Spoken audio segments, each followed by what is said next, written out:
Last place, American League. 15 games into the season. People are giving up.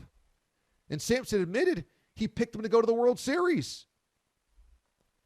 Samson would go on to say that they're playing with no pride. They're playing like a bunch of nobodies. He said, I love you, Aaron Boone, but you have to get more out of this team with this payroll. Samson says he would ask the team, I've got a question for you. He said he would assemble the team meeting and say, do you care? Do you have any pride in your defense? Do you have any pride in coming to the park every day and putting on pinstripes?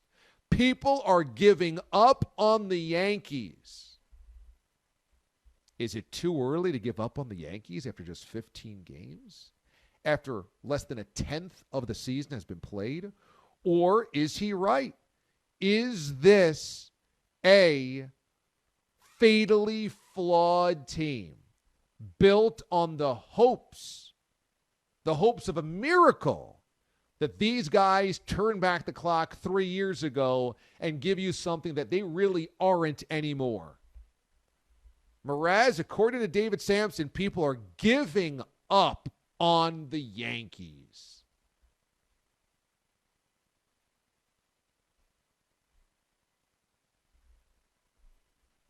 No, I can't.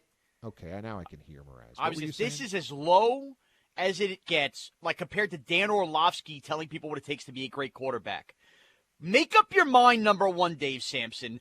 Did they give bad contracts out, or should they be getting more out of these contracts? Because he went both ways there. Yeah, they shouldn't have signed Corey Kluber. I agree with that. Terrible. But you know what else is part of the Yankee problem right now, or why they had little flexibility to do other things with their roster if they really needed to tinker to be perfect? That they're paying Giancarlo Stanton all this money that hampered them over the luxury tax. Who gave Giancarlo Stanton that contract? David Samson with the Marlins. He's part of the reason that the Yankees have bad contracts. It's because of the contracts he handed out. And now he's going to point a finger and say that the Yankees poorly constructed their roster? Hey, bozo, part of the roster construction is because of you giving out that contract. Oh, what world are we living in? Wait, take some accountability for yourself. You gave Giancarlo Stanton such a bad contract that the only team that could take it for nothing was the Yankees, who now can't afford to pay anybody else into signing Corey Kluber. People have given up. They're 5 games under. They're 3.5 games back of a wild card. It's not even April 30th yet. It's April 20th. People have lost their mind. We're a month away from the NBA playoffs. We're burying the Yankees. They're 3.5 games out. David Samson, you sucked as a GM. That's why you have this podcast. You telling me what it takes to construct a roster? I can't take it with all you Yankee haters anymore. It's ridiculous. Stop it! They're going to be fine! DJ LeMay's a hitting machine! People are giving up on the Yankees. Yeah, but it's not David Samson's fault the Yankees took Giancarlo Stanton's awful contract. Fault? No, because anybody could have taken it, but somebody had to take the contract that he handed out because it was so terrible. Then he can't 4 years later, talk about how the Yankees are counting on guys that were good 3 years ago and they shouldn't have these contracts on the books. He wrote the check to Giancarlo. That's a big part of the Yankee problems, is the man wrote the check and now is telling the Yankees they poorly constructed something that he, in essence, thought would be good, right? Like David Samson, if he handed out that deal, thought Giancarlo would be great 4 years, right? Even if he was a Marlin still, like he thought he'd be good this year. So now you're blaming the Yankees, saying that their roster is counting on guys from 3 years ago? Outside of Corey Kluber, that who else is he talking about? It's an asinine statement. It is digging to try to have a little buzz and talk about good, juicy baseball in April by burying the Yankees now. Can we all just sniff the dandelions and understand that October is a long time from now and we all know the Yankees are going to be there? I mean, you guys are the poking. It doesn't stop. Relax. They're about to play the Braves without Acuna for the next 2 games, and they're playing nobody for 12 days after that. The Yankees going to be in first place by May 15th. I mean, relax. Trade them all. Fire them all. We can't smell the dandelions because you picked them all.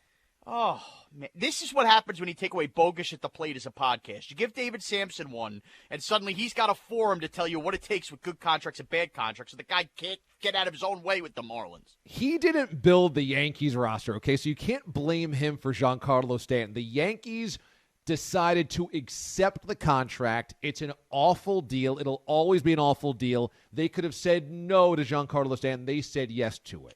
I agree with that. I do agree with that. You just said it was an awful deal, right? Who gave Giancarlo Stanton that deal? Who gave him that deal?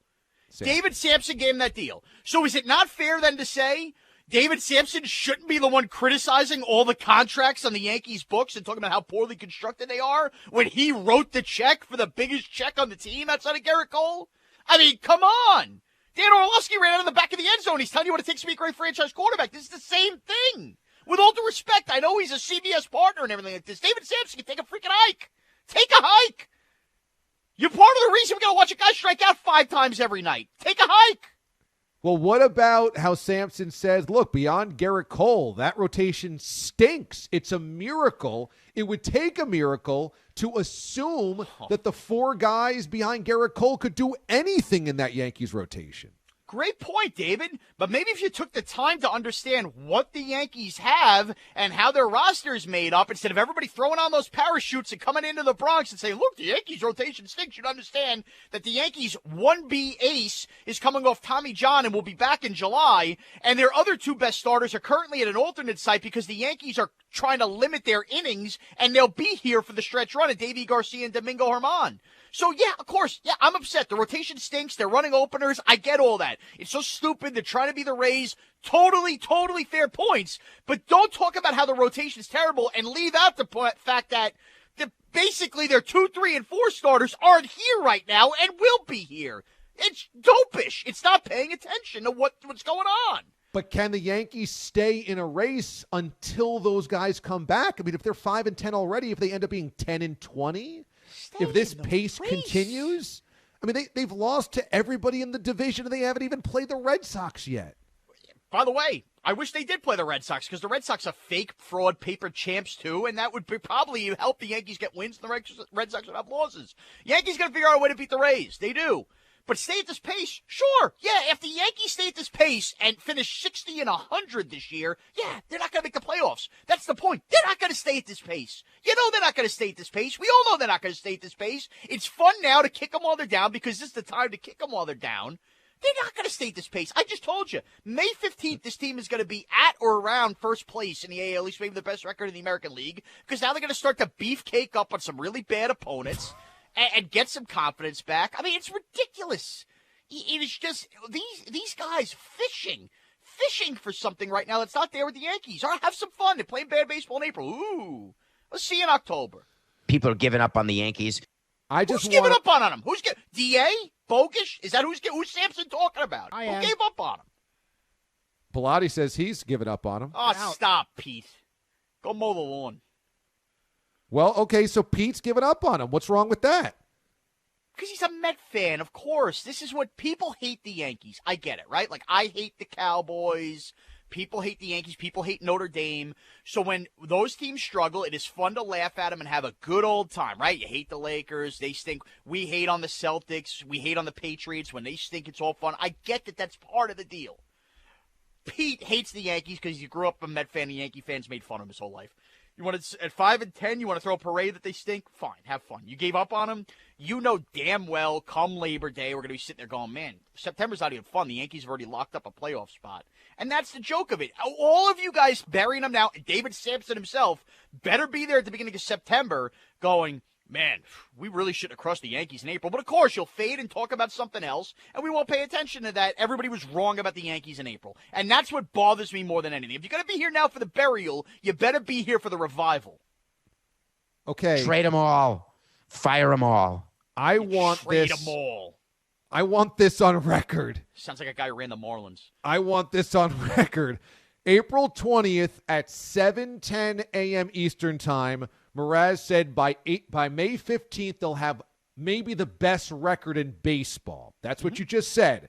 That they would be in first place and maybe the best record in baseball in less than a month from now. Are you ready to put your name on that? I am ready to put my name on it. You know why? Because unlike David Samson, I do my research and I look ahead at the Yankee schedule, and the Yankees are going to have big problems if they're playing like this up against their schedule over the next 3 weeks. The Yankees are about to go on a tear, and their best opponent just lost their best player for the next 2 nights.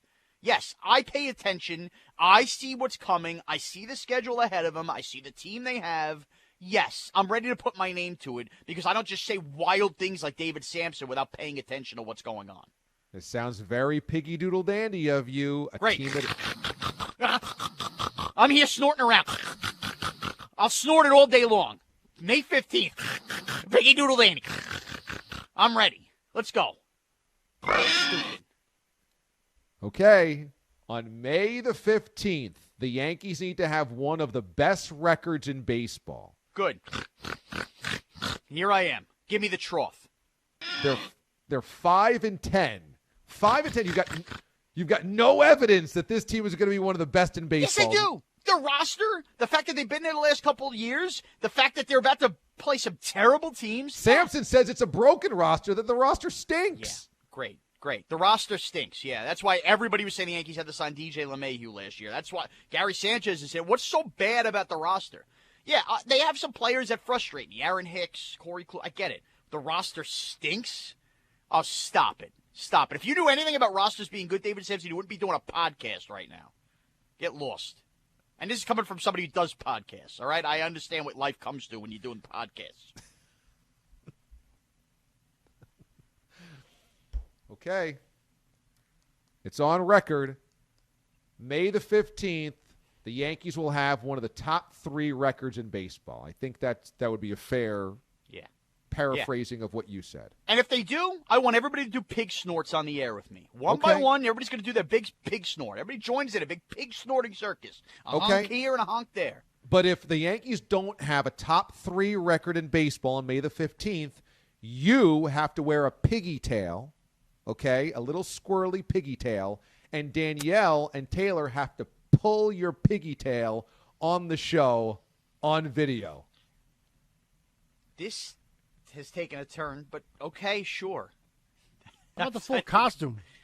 You've got to wear a pig nose and a piggy tail, and when Taylor and Danielle pull your piggy tail, you've got to oink on May the 15th if the Yankees don't have a top 3 record in baseball. All right. Seems like a weird fetish to want to watch, but okay. I just want Piggy Doodle Dandy to be put in his place, making these bold proclamations for a 5-10 team, that a team that's 5 games under 500, worst record of the American League, less than a month from now will have one of the top 3 records in baseball. I want the pig to be walked to not a slaughterhouse, that's a little too it's graphic, visceral and violent, but I want that pig to be taunted by having his tail pulled by Taylor and Danielle as he points. I don't know how we got here, but okay, sure, I'm in. This seems like a very on-the-fly payoff, but I'm in.